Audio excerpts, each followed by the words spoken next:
નમસ્કાર મિત્રો. ભગવાન શ્રી કૃષ્ણને સૌથી વધારે જો કોઈ પ્રિય હોય તો એ ગાય છે. અને ગાય પાછળ અનેક વીર સપૂતોએ પોતાનું જીવન અર્પણ કરી દીધું છે. એમાં જસરાજ દાદાથી કરી અને અનેક જે છે ગૌરક્ષકોનું યાદી બનાવીએ તો મોટી યાદી બને કે એમણે ગાયો માટે પોતાનું જીવન બલિદાન કર્યું છે. તો એક વસ્તુ ચોક્કસ છે કે કંઈક તો ગાયમાં છે. હવે ગાયનું તસવીર તમે જુઓ તો એની તો 33 કરોડ દેવતા છે. 33 કરોડ નહીં, 33 કોટી દેવતાઓ. એટલે આ બધી જ વસ્તુ જે છે ને એ દેખાડે છે કે આ એક એવું સ્વામી વિવેકાનંદથી હું શરૂઆત કરું કે ભાઈ તમારા ત્યાં કને પ્રાણીઓની વાત ક્યાં આવી, તો એને બધાને લીધા. ભેંસનું લીધું, ઊંટનું વાત કરી, પણ એ ગાયની વાત ન કરી. તો પછી ત્યાં અમેરિકામાં પૂછ્યું કે ભાઈ તમે ગાયને તો ભૂલી ગયા. તો કે ગાય પ્રાણી નથી, એ તો અમારી માં છે. તો આ માની સેવા કરવા માટે જે નરા ગૌશાળાએ જે કામગીરી કરી છે એ અજાણી નથી મિત્રો. અને એ અંતરિયાળ વિસ્તાર, અને કહી શકાય કે ન માત્ર ગુજરાત, ન માત્ર કચ્છ, પણ ભારતનું જે છે ત્યાંથી વિરામ થાય છે. એ જગ્યા ઉપર કહી શકાય કે આ એક સેવાની ભેખ આ ધરી છે. તો પહેલાં તો દાતાનું અભિનંદન આપીશ કે ખરેખર આપણે અભિનંદન છે અને અઘરું કામ છે મિત્રો. થોડીક હિસ્ટ્રીમાં જવું છે મારે, અને એ હિસ્ટ્રી મારા મિત્ર હું રેલોન સાહેબને કહીશ કે આપ મને દીપકભાઈને કહીશ કે થોડીક જણાવો. કારણ કે તારાચંદભાઈથી કરી અને અત્યારે પીએમ સુધી, વાસણભાઈથી કરીને અત્યારે ત્રિકમભાઈ સુધી તમામ દિગ્ગજ નેતાઓ, કલેક્ટરો જે છે એ મુલાકાત લઈ અને રાજી થયા છે. એવી આ જગ્યા છે. તો દીપકભાઈને કહીશ કે નરા ગૌશાળા જે છે એના વિશે મને થોડીક વાત કરો. અને મિત્રો તમને એ થોડુંક જણાવી દઉં કે શ્રી મા ગ્રુપ ચેરિટેબલ ટ્રસ્ટ સેવા, સમર્પણ અને કર્તવ્ય, આ એમનું સૂત્ર છે. તો મળીએ આપણે દીપકભાઈ. દીપકભાઈ, થોડીક હિસ્ટ્રીમાં આપણે જઈએ અને ત્યારબાદ આગળની આપણે ચર્ચા કરશું. વંદે ગૌ માતરમ. જયમલસિંહ, આપના ન્યૂઝ ચેનલમાં અમને આ જે તક આપી છે આપનો આભાર.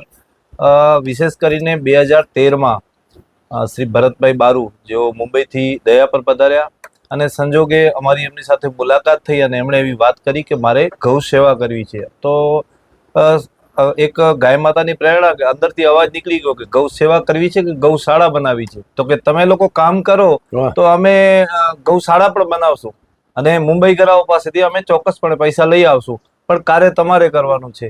તો ત્યારે જ અમે એક નિર્ણય લીધો અને એકથી વધારે ગૌશાળાની અમે મુલાકાત લીધી. એમાં નારાયણ સરોવર ગૌશાળા ગયા, અમે એક નલિયાની બાજુમાં આવેલી એક જૈન સમાજની ગૌશાળા છે એની મુલાકાત લીધી, અને 15 દિવસમાં અમે જે અમે જાણ્યું એ હિસાબે અમે ટ્રસ્ટની રચના કરી.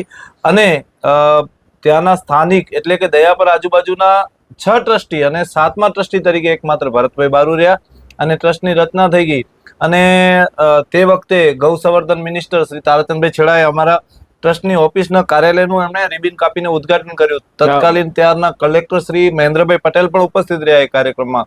અને અમારા ત્યારના જે ધારાસભ્ય તે વિસ્તારના શ્રી જયંતિભાઈ ભાનુશાલી સાહેબ અને ઘણા બધા વ્યક્તિ વિશેષની ઉપસ્થિતિમાં અમે કાર્યાલયની શરૂઆત કરી. મા ગ્રુપ ચેરિટેબલ ટ્રસ્ટ જે છે એ ખાલી ગાયોની સેવાથી શરૂઆત નહોતી કરી. અમે ત્યારે ત્યાં જે જરૂરતમંદ લોકોને રાશન કીટ પણ આપતા હતા. અને એ શરૂઆત 13માં એમને વિચાર આવ્યો ભરતભાઈને, અને અમે 14માં વિધિવત રીતે અમે એનું કાર્યાલયનું ઓપનિંગ કર્યું.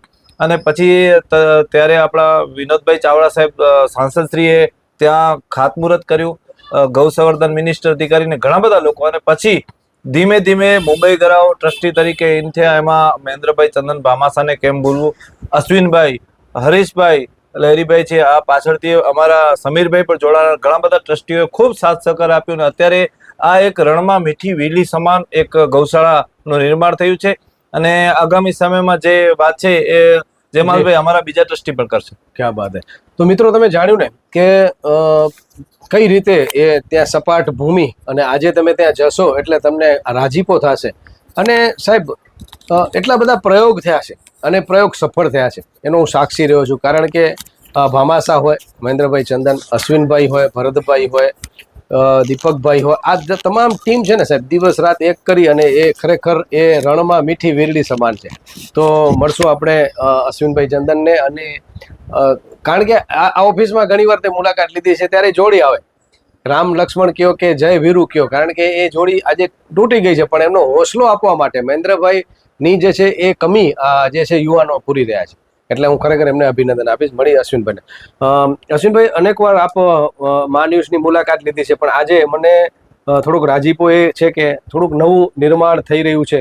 તો શરૂઆત કરી ત્યારે વિચાર કેવી રીતે આવ્યો કે તમને એમ લાગ્યું, કારણ કે અશ્વિનભાઈ જે છે એ ઝવેરી છે, એ હીરા પારખું છે, તમને એવું લાગ્યું કે આ બધું કર્યું તો રહ્યો હતા પણ ખરેખર પણ સક્સેસ થીંદા સી કેટલા પડકાર થીંદા, ત્યારે શું વિચાર આવ્યા હતા? એટલે એના અંદર શું છે કે અમે જે કામ કરતા હતા એનો સાથ હતો, મને ભામાસાનો બહુ સાથ હતો, અમે બેઉ ભેગા જ ફરતા હતા. તો અમે નક્કી કર્યું એના અંદર 2018ના અંદર દુકાળ આવ્યો ત્યારે અમને બહુ તકલીફ થઈ હતી. પણ એ ટાઈમે અમે મેડિકલ બધું બંધ કરી અને ગૌ સેવા માટે અમે પંજાબથી બધે ઠેકાણની ગૌશાળાઓ મંગાવી. અમારી ગાય ગૌશાળાની તો ગાયો સંભાળી, પણ ગામની ગાયો માટે બી અમે અલગ ગાડીઓ ઉતારી હતી અને કામ કર્યું હતું. હવે અમારી કેપેસિટી જે છે, પહેલાં અમારે 400-450 ગાય રાખવાની કેપેસિટી હતી. તે 400-450 જગ્યાએ આજે અમારી 750 ગાયો આવી ગઈ છે. હવે એ ગાયોને છાંયડો જોઈએ એ માટે અમને બધું મહેનત, શું જોયું તો તડકામાં ગાયો બધી રહી, મજા નહોતી આવતી. એટલે અમે બધા ટ્રસ્ટીઓ ભેગા થઈ ને નિર્ણય કર્યો કે ગાય માટે ગૌઘર બનાવવાનું.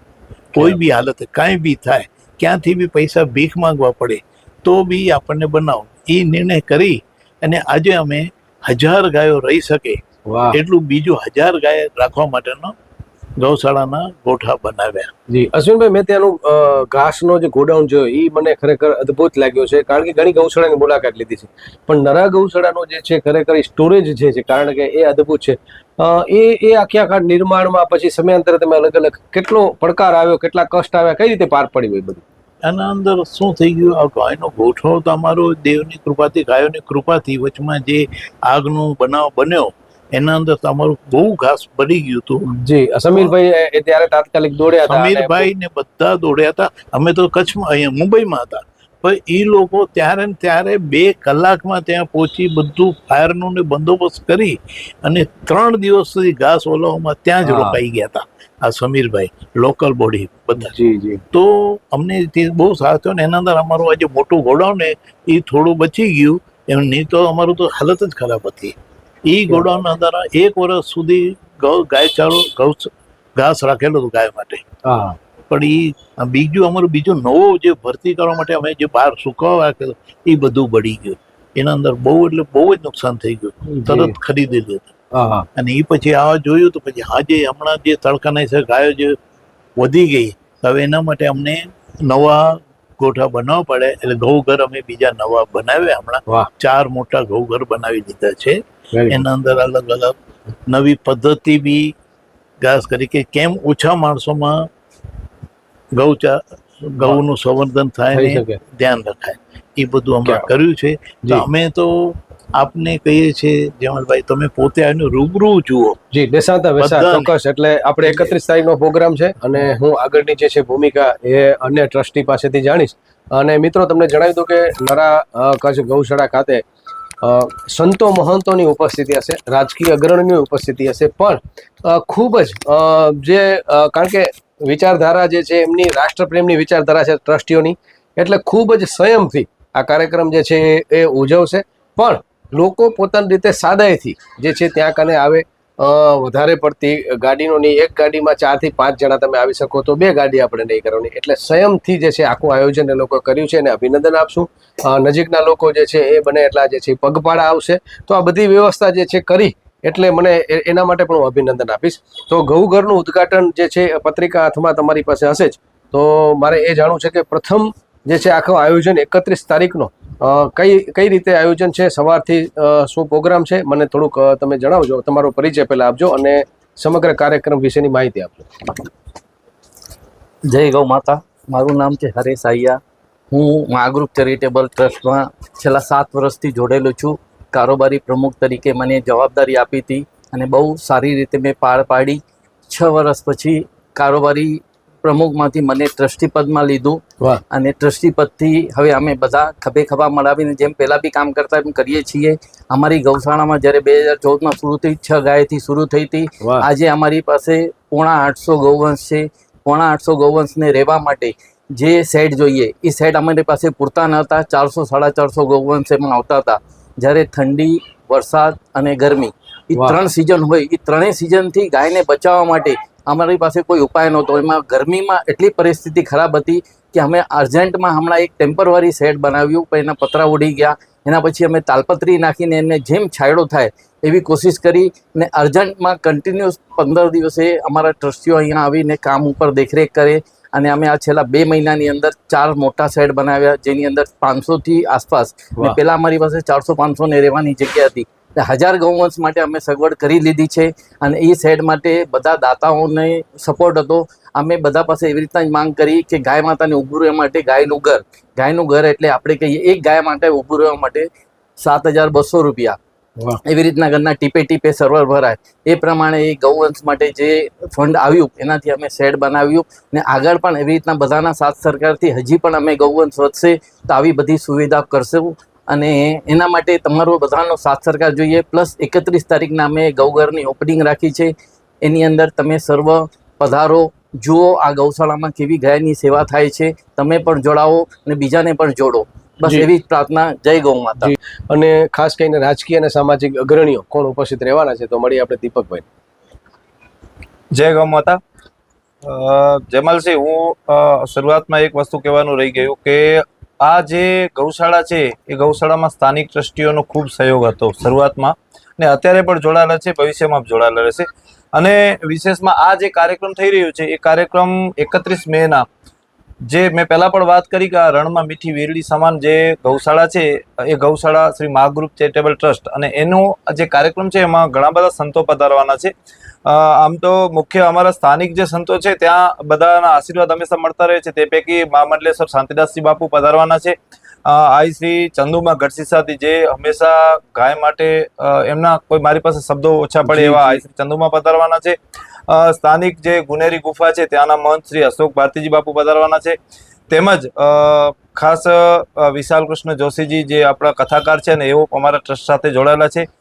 યોગેન્દ્રશ્રી રાજાબાવા માતાના મઢના જાગીરના અધ્યક્ષ શ્રી છે એ પણ પધારવાના છે. નાના સરોવરના ગાદીપતિ જે છે સોનલલાલજી મહારાજ તેઓ પણ પધારવાના છે. કોટેશ્વરના મહંત શ્રી દિનેશગીરી બાપુ પણ ખાસ ઉપસ્થિત રહેશે.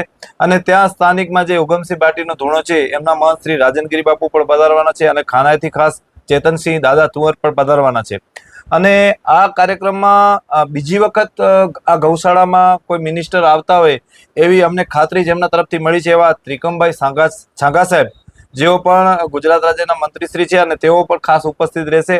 અને આપણા લોકલાડીલા સાંસદ શ્રી વિનોદભાઈ ચાવડા જેઓ અહીંયા શરૂઆતમાં એમણે ખાતમુહૂર્ત કર્યો તેઓ પધારવાના છે. અને એવરગ્રીન અમારા પોતાના અને લોકલાડીલા ધારાસભ્ય શ્રી પ્રદ્યુમનસિંહજી તો ખાસ ઉપસ્થિત રહેવાના છે.